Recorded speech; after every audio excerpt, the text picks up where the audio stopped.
नमो बुद्धाय दोस्तों, आज का यह वीडियो आपकी एक ऐसी क्वेरी को रिजॉल्व करने वाला है जिसे आप अब तक जानना चाहते थे। एक ऐसा धम्म जिसकी स्थापना तथागत सिद्धार्थ गौतम बुद्ध ने संपूर्ण जगत के कल्याण हेतु की थी, जिसे भारत के वीर सम्राट अशोक ने संपूर्ण भारत में जागृत किया था। उसी धम्म का भारत से विलोपन क्यों हुआ? आइए कुछ तथ्य जानते हैं। ये सारे तथ्य कई ऐतिहासिक जानकारी से लिए गए तथा अभ्यासपूर्ण तरीके से शैक्षणिक ज्ञान हेतु आपके सामने हम प्रसारित कर रहे हैं, जिसका कोई भी उद्देश्य किसी भी जाति या धर्म की अवहेलना नहीं है। हमारी विचारधारा भगवान बुद्ध के एकमेव मानवता धर्म की भावना पर आधारित है। अगर आगे जानकारी अच्छी लगे, तथ्यपूर्ण लगे, तो चैनल को लाइक और सब्सक्राइब करके अपनी राय भी कमेंट सेक्शन में दे। धन्यवाद। आगे बढ़ते हैं दोस्तों। भारत के मैदानी इलाकों में बौद्ध धर्म के लगभग विलुप्त होने की निरंतर कथा प्रस्तुत करना लगभग कठिन है। इसका मुख्य कारण पुरातात्विक साक्ष्यों की कमी और इस विषय पर स्वदेशी लेखन की चौंकाने वाली कमी है। आश्चर्यजनक रूप से यह मुद्दा भारत के पूरे इतिहास में सबसे अधिक नजरअंदाज किए गए विषयों में से एक बना हुआ है। कुछ शैक्षणिक पुस्तकों में भारत में बौद्ध धर्म के पतन के इतिहास के अलावा इस पतन से संबंधित अन्य विषयों का भी आलोचनात्मक अध्ययन किया गया है। भारत में बौद्ध पतन की पृष्ठभूमि को समझने के लिए भारतीय उपमहाद्वीप के विभिन्न हिस्सों में पतन के इतिहास पर विचार करना आवश्यक हो सकता है। हालांकि प्राथमिक जानकारी की अपर्याप्तता के कारण केवल एक बुनियादी रेखा चित्र का निर्माण किया जा सकता है। पहला वैचारिक पहलू है भारत के इतिहास में बौद्ध धर्म का पतन। 7वीं शताब्दी के पहले भाग के दौरान भारत में बौद्ध धर्म की स्थिति के बारे में ह्वेनसांग का आकलन इस संदर्भ में बेहद उपयोगी है। शुरुआत करने के लिए इस मुद्दे पर ज्ञान की कमी को देखते हुए भारतीय उपमहाद्वीप के विभिन्न हिस्सों में बौद्ध धर्म, संस्कृत भाषा की उत्पत्ति की स्थिति के बारे में जुआनजांग का विवरण अपनी विशिष्टता और निष्पक्षता के मामले में असाधारण है। दूसरी बात, हमारी साहित्यिक स्रोत सामग्री एक महत्वपूर्ण भौगोलिक इकाई के रूप में मध्य दे यानी प्ली मज्जिमा देसा नाम का उपयोग करती है। उनके समय के दौरान इस क्षेत्र बुद्ध की कर्म भूमि और बौद्ध धर्म के उद्गम स्थल में 16 महाजनपदों में से 14 कंबोज और गांधार को छोड़कर शामिल थे।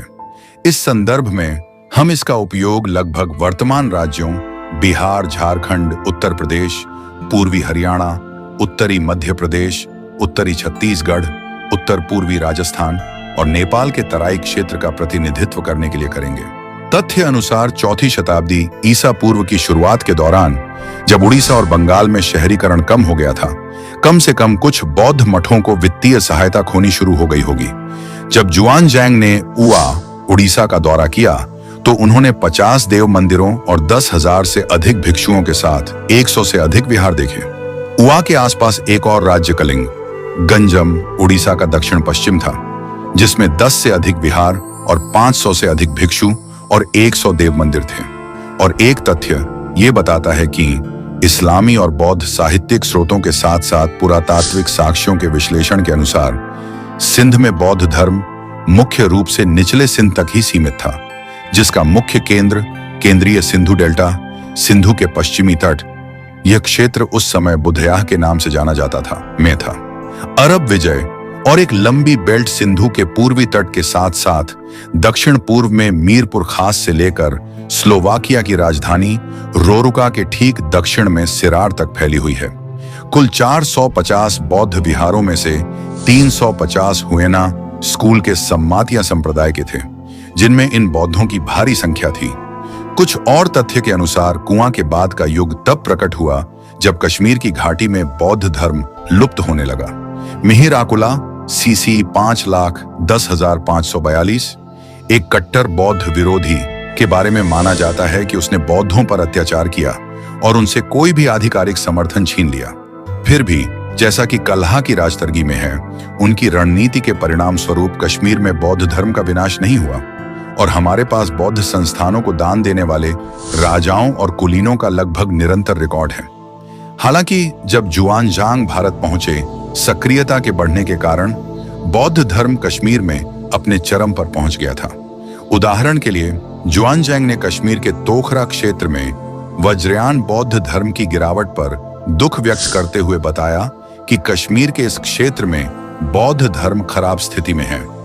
अब बात पश्चिमी भारत की, जहां हालांकि गुजरात में 7वीं और 8वीं शताब्दी तक कुछ शहरी समुदाय जीवित रहे, पश्चिमी भारत में शहरीकरण 4वीं शताब्दी ईसा पूर्व के अंत तक ढहना शुरू हो गया। कुंभवत, नासिक जैसे बौद्ध संबंधों वाले कई शहरी शहर पूर्व गुप्त काल में ढह गए।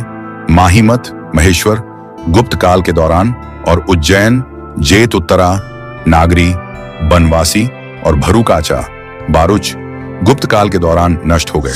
पुरातात्विक और साहित्यिक साक्ष्यों के अनुसार गुप्तोत्तर काल। अब कुछ तथ्य यह भी सिखाते हैं कि हिंदू प्रचारकों की कैसी भूमिका थी।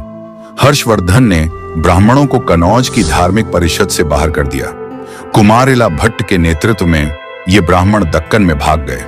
भट्ट के नेतृत्व में ब्राह्मणवाद की वापसी हुई। इसके अलावा आदि शंकराचार्य ने हिंदू धर्म की उत्पत्ति को पुनर्जीवित और गहरा किया। अपनी भारत यात्रा के दौरान उन्होंने विभिन्न स्थानों पर आयोजित धार्मिक बहसों में बौद्ध विशेषज्ञों पर विजय प्राप्त की। अन्य अभ्यासकों के ऐतिहासिक तथ्य बताते हैं कि मुस्लिम आक्रमण भी इसमें समावेशित है। भारत पर मुस्लिम आक्रमण ने बौद्ध धर्म को लगभग नष्ट कर दिया। 712 ईस्वी के बाद से भारत पर उनके आक्रमण अधिक बार और बार होने लगे। इन आक्रमणों के परिणाम स्वरूप बौद्ध भिक्षुओं ने नेपाल और तिब्बत में शरण ली है। अंत में वज्रयान बौद्ध धर्म अपने जन्म स्थान भारत में लुप्त हो गया। यह भी एक तथ्य है कि शाही संरक्षण की हानि भी एक कारण रहा। समय के साथ बौद्ध धर्म ने अपना शाही संरक्षण खो दिया।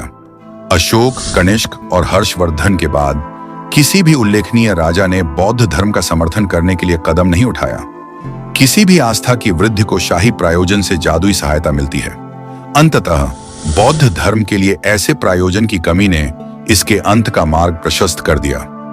एक और जानकारी अनुसार हूणों का आक्रमण भी इसमें कारण है। हूण आक्रमण ने बौद्ध धर्म को हिलाकर रख दिया। टोमाना और मिहिरकुला जैसे हूण प्रमुख अहिंसा के कट्टर विरोधी थे। उन्होंने भारत के उत्तर पश्चिमी प्रांतों में बौद्धों की हत्या की। इससे क्षेत्र के बौद्ध भयभीत हो गए, जिन्हें या तो बौद्ध धर्म छोड़ने या छिपने के लिए मजबूर होना पड़ा। उस समय किसी ने भी बुद्ध की शिक्षाओं को साझा करने का साहस नहीं किया। परिणाम स्वरूप बौद्ध धर्म दरिद्र और कमजोर हो गया है। अब कुछ तथ्य ये बताते हैं कि हिंदू धर्म में सुधार या कुछ संभावित बदलाव भी इसका एक कारण रहा है। जैसे कि बौद्ध धर्म ने हिंदू धर्म मूल की ब्राह्मणवादी मान्यताओं को गंभीर नुकसान पहुंचाया था।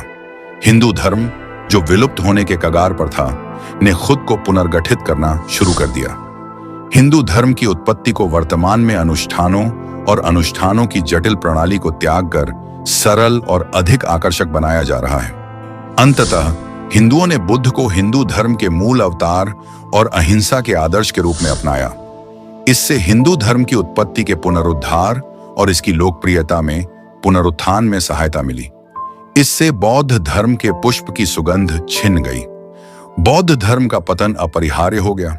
बौद्ध धर्म ब्राह्मणवाद की भयावहता के आगे लुप्त होता गया, जिसके खिलाफ उसने शुरुआत में लड़ाई लड़ी थी। बौद्ध भिक्षु आम जनता के जीवन से अलग थलग होते जा रहे थे। उन्होंने लोगों की भाषा पाली को त्याग कर बुद्धिजीवियों की भाषा संस्कृत को अपना लिया। वे बड़े पैमाने पर मूर्ति पूजा भी करते थे और विश्वासियों से सामग्री दान स्वीकार करते थे। प्रचुर मात्रा में चढ़ावे और भव्य शाही सब्सिडी से भिक्षुओं का जीवन शानदार हो गया था। 7वीं शताब्दी ईस्वी तक बौद्ध मठ भ्रष्ट गतिविधियों के केंद्र बन गए थे। दोस्तों, आपकी राय भी बताएं। आज यही रुकेंगे। धन्यवाद।